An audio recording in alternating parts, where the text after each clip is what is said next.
Good evening and welcome back. It's your girl Lisa Austin Granville again, and in my studio today we have Miss Tona Buck. Hi. Hi, Tona. How are you? Awesome to have you. We're talking about your book. Yes. This is a serious topic. It is, and I'm excited. It's entitled That Second. That second. That Second. So the reason why I named this book That Second is because that second changes your life forever. I always said when I wrote this book, it wasn't for somebody who just had like a headache or a toothache or just had minor things. I'm talking about somebody that second that they got that diagnosis, and that second they were victimized, that second he hit you, that second that you lost your job, that second you got that call that they died, that second that stopped you right in your track to change your life forever, that second that changed everything, that second. And I had a few that seconds in my life. I used to always have to tell people, girl, I need to write a book about it. And I was just playing. But the funniest thing about this whole situation, Lisa, I was thinking the other morning, it's a show, and I don't know if it still comes on, and it says I didn't know I was pregnant. No, I didn't know I was, because these big people were like going in labor, and they were birthing babies. Right. They with the whole 9 months, and they didn't know they were pregnant. Wow. That's how I felt about this book. God had done many things in the past couple of years, from, and we'll probably talk about it, from the sexual abuse walk and everything else. Yes, but yes. I definitely didn't see this coming. I had... You're an author. I'm a girl. I am an author. It still has not resonated because I think if once your audience realize how this happened, like this is a miracle in the making. This is not somebody who set out to write a book and say that I can write. That wasn't my story. Right. So I don't know how we want to take a trip down memory lane to tell them how I got to this place to that second. I definitely want to hear that. It's definitely a lot that occurred for me to write this book. So let's go all the way back. This is how I like to introduce myself. Hello, my name is Tona Buck, and I'm a sexual abuse survivor. And I have been sharing my story for over 20 years, and they have always been a Me Too. So I have never shared my story. I always wanted to be a voice for the voiceless. Always. Oh, and you always have been. And I always will. Until the day I have my last breath, I'm going to be a voice for the voiceless, and I'm going to save some children. I want no mores. So I always had trauma. I taught trauma. I was a consultant for Yale University for many years. I had so many different things that I was able to teach, but a lot of it was around trauma, because trauma is real. That second is trauma. See, that's why I said the book is so important, and it's based on my life. So if you're talking about somebody who went raw, but it's worth it for me, because when somebody reads the book, when my voiceless victim, because it's dedicated to every voiceless victim out there, when they read the book, I want them to know that they're not by themselves. For every parent that read this book, I want them to understand signs that was there that people didn't see. I remember a part of the book, I said I had to forgive every doctor who saw me, every teacher who looked me over, every adult just thought I was being mean, and no one asked questions. Wow. And so this book is allowing me to put everything I needed to say all together, just for no mores. Do you think it helped with the healing? Girl, I've been healed for a long time, but what it did allow me to do is to understand my purpose greater. Let me explain why. So you can become healed. Oh, you can become healed. Okay. You won't forget. Okay. So trauma is trauma. Right. That's why you have post-traumatic stress disorder. It's never going to go away. Right. It's never.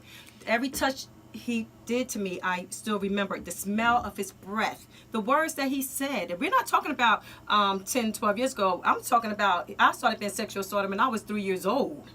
And I still remember his smell. So you don't ever forget it. It's trauma.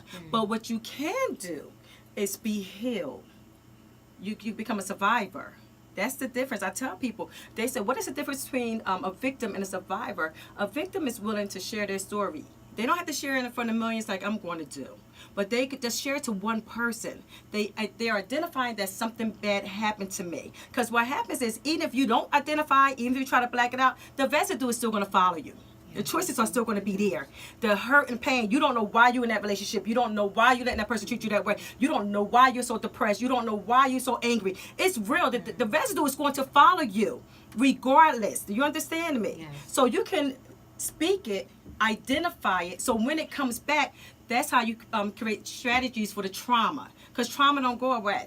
It's never going to go away. But you can have peace. So is that what your book does? It talks about the strategies of how to deal with trauma? It talked about my strategies and how I dealt with trauma, and it did. I gave some testimonies of different people and things that had occurred, because it's one thing if I just had the trauma of being victimized for so many years as a child, the trauma of being a teenage mother, the trauma of being in a domestic violence relationship. I wrote a book about it. I remember I used to say it, but I really did. But then I got hit by a car like an animal, Right. and left to die. A And car then that's hit me. another, that second. That trauma, that second. That's why the book is called That Second. That second changed my life forever. Like, you think you can't. Don't you know how some people say, oh, can't get much worse? It can. It can. And if you are not healed from one thing, it all will come back. I promise you. That second is just as powerful as that second. And that second was traumatic for me. I was having a party at my house. Went to walk my dog. My dog made it on the curb. The car hit me so hard it knocked my boot off my foot and damaged my brain and kept going. That second. I had never been so mad at God in my life, because I could not understand why He would have allowed, because He allowed it. That's what people don't understand. Yeah. He allowed it to happen. But coming out of my storm, all things work together.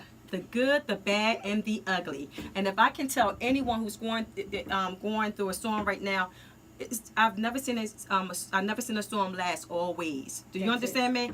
The cover of my book was made that way for a reason. My sister was like, why do you have the lady in 3 different parts? And when you come to my book release party, you'll learn more about it. Tell the date. Yes, we're going to talk talk about that in a few. But the three sections on the book cover is significant to me, because as you listen, I need you to hear what I'm saying. Endure where you are, because sooner or later you're going to either be walking in the storm, you're in the storm, or you're walking out. There is no other way to think about life. It's going to come. That second's going to come. You can have lived your life great the whole time, but you're always going to have it that second moment, because we can't control everything. We can't control death. We can't control hurt. We can't control pain, because sometimes things just happen, and it doesn't mean that God hates you, even though you may feel it at the time. Because I'm a witness of understanding, feeling that brokenness at the time. But the best thing that I've learned throughout my whole life is that none of us who've ever had that second moment has ever been broken. We've just been bent. We've just been bent.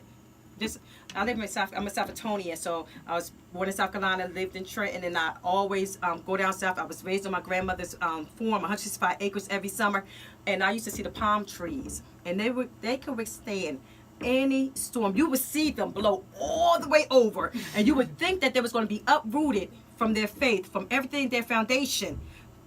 No. But they don't.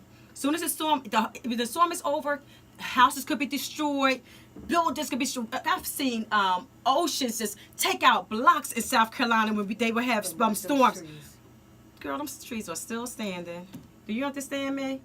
They are still standing, and that's where we need to be. And I think every time every time a survivor tells their story, they allow another victim to stand. That's my goal. We need to have them planning to say, this happened. I can't change, but I can benefit from it. I can have peace. I still can have joy. I still can love.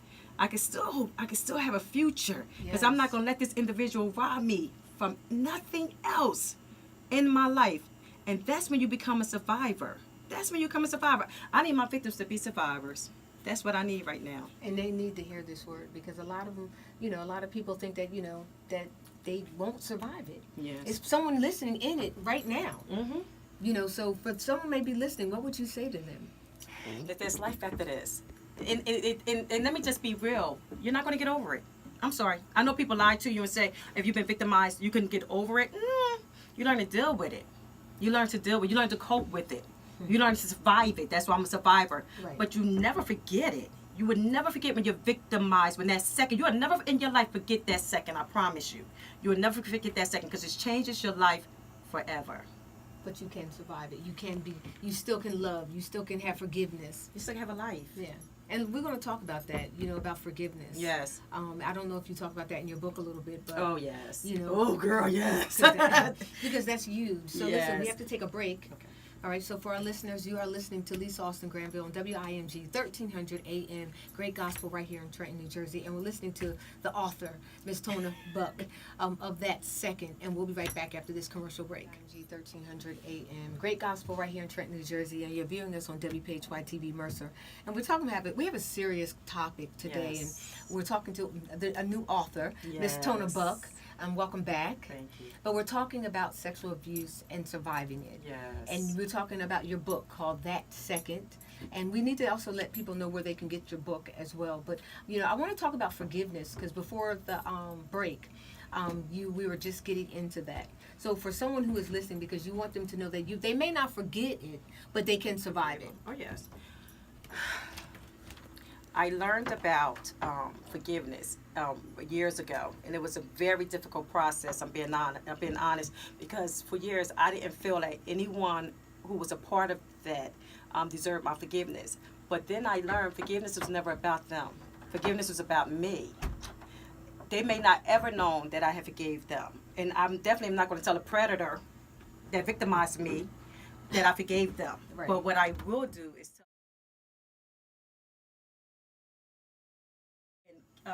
victimized and they try to figure out how in the world can I forgive this person. It's about you. It's about your peace. Right. If you do not forgive them, they're still controlling your life. Right. And I refuse to let anyone who victimized me to have control over my life anymore. When I could not stop it, when I did not have a choice, when they did it regardless, there was nothing I can do. But the forgiveness is mine. It's mine. It's about me. It's about making me whole. I don't care if they ever known about it. I'm not going to go to them and say, I forgive you for victimizing me for the time I was 3 to 7 years old, doing stuff to me that grown people are not doing in their beds right now. Oh, no, I'm not going to let him know that. But, oh, God, please help me to forgive him. And I think that's the key. We as Christians need to understand, if the Bible says if we ask him anything in his name, believing. And I think that's essential for us to understand forgiveness. Lord, please fill me up with forgiveness because we can't do it in our own strength. Mm-hmm. So I think that's a wonderful advice too. It is. We have to. And so really fast, because I started with the pregnancy, and then because I wanted to get people to understand what happened. Okay. Trauma on trauma is definitely not good. For real. Trauma on trauma is not good. And these were 2 that second moments, being victimized as a kid and getting hit like an animal left on the street. Lisa, you have to understand, I went from being able to write 100-page grants to not being able to spell 3-letter words. So when I say I was pregnant and I didn't know it, when I wrote a 255-page book in 2 months, there got to be a God somewhere. It's some divine intervention somewhere, because nowhere in my mind I thought I was birthing a book that's going to change the world. Amen. It's going to change every victim to become a survivor. It's going to educate every parent, anyone who works with children, how to protect them. Talk to us about the parents. What just give us a little bit, not about all of the book, but because I know that you did a sexual abuse walk. I did. Called Rosa. I do. I'm sporting my shirt. VOSA. VOSA is an organization that I founded. It's the acronym is Rising Over Sexual Abuse. After the accident, let me go down memory lane really fast. So after the accident, I did a documentary. I have been wanting to do this documentary for a long time. And so I did a documentary called Why We Didn't Tell. Because at this point, Penn State, the coach at Penn State was being brought to trial for victimizing all those amazing young men. And I kept saying, if I hear one more person say, why we didn't tell, I'm going to black out. Because unless you've been victimized, you don't understand the stigma and the embarrassment and the hurt and the pain and the confusion. And not for nothing, I didn't know what to tell. Right. When I was 3, 4, 5, 6, 7. Who do you tell that you're getting raped at 8 years old? Who do you tell them you're getting raped at 12 years old? Who do you tell if you have not been given the power to tell? Right. So I did this documentary. I'm sitting on the side. I'm listening to these warriors telling their stories. 10 African Americans sharing their stories, which have never been done in history, Lisa. African Americans do not tell their business. What's done in the house stays in the house. You know our custom, and it needs to stop. So that was my first thing that I did when my brain started to heal. You don't understand. My brain was a block from being extrovert to an introvert to not being able to be talking in front of thousands of people to being scared to talk in front of a couple of people. Girl, that second changed me. So now I did the documentary, and these warriors tell their stories, and as they're telling their stories, I know that I'm not by myself. Amen. I have been by myself in my mind for a long time because I was really the only person that said I was sexual abuse survivor, because nobody else is really like on the platform doing it, especially in the African American community. When I heard their stories, I like to lost my mind. They made my story look easy. I'm serious. I know people may say when they read the book, how can it make it look easy, girl? Yeah, the trauma is the trauma, and so after I did after I did that, I remember saying, you need to do more. You need to do more. So I wrote a book. It's a children's book. It's called Stop, Save Touches Only, Please. And so this is your second book. The first one still needs to be illustrated. Okay. I did the Stop book because my mother said to me, excuse me, I wish you would have told. Thank you. My mother said to me,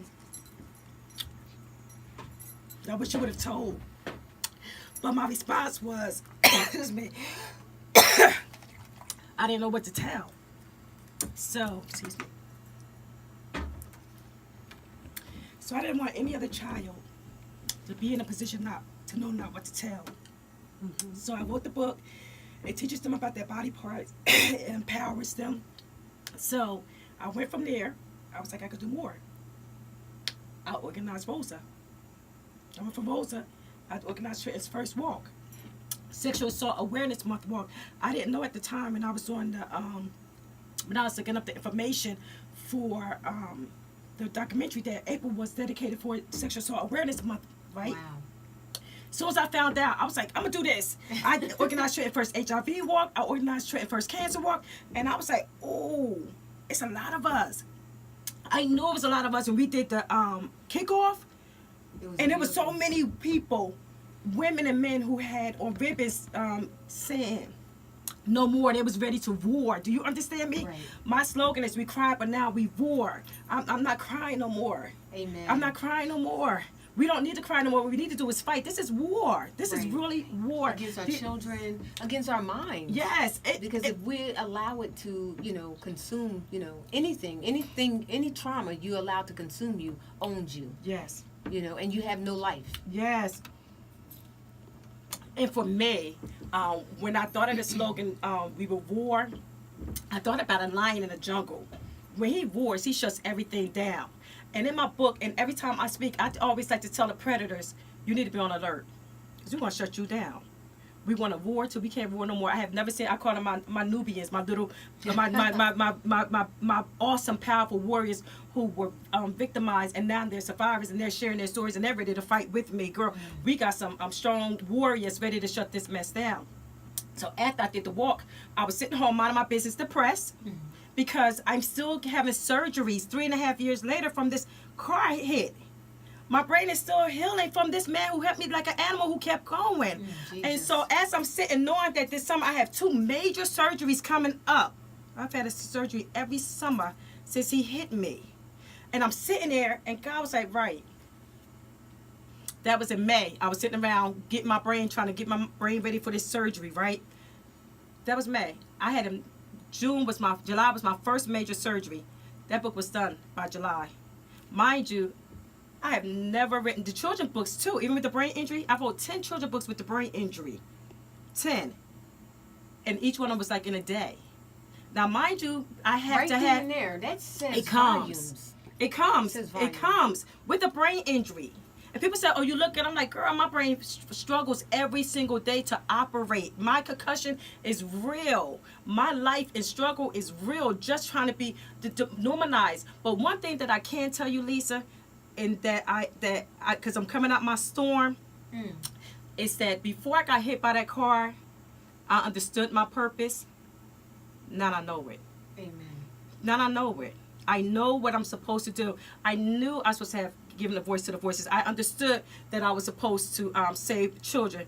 But now I'm ready to work for it as hard as I can. I promise you, to the last breath in my body, But like see, I said anybody before. who knows you, Tona, you know, I mean, obviously, you know, I've always viewed you as a strong woman. Oh, thank you. You know, but sometimes I know, again, you've cried, but Oh, now yeah. you're Oh, roaring, and we thank God for that. And, you know, so I think it's important for those to, you know, who have been victimized or who understand. Her book is called That Second. Yes. We all can relate to that second. So can you please tell the viewers where they can get your book? I need you to go on tonabuck.com, TONABUCK.com. I have my release party on November the 2nd. It'll be at Isles. Yay! Yeah. Girl, I am an author. I still can't believe it. Yes. But my book will change the world. Amen. So it'll be this Friday. I'm sorry, Friday, November the 2nd. Isles in Trenton, New Jersey, 10 Wood Street, from 6 to 8 o'clock. And the documentary will be shown, that's why we didn't tell, because everything that I do is just it's together. The VOSA, the why we didn't tell, the book. None of this is segregated. All this is to shut this mess down. All this is for us to war. All this is to give us a platform to give that voice to the voices and save our children. Amen. That's my goal. No mores. No mores. No more. No mores. No more. No more victims.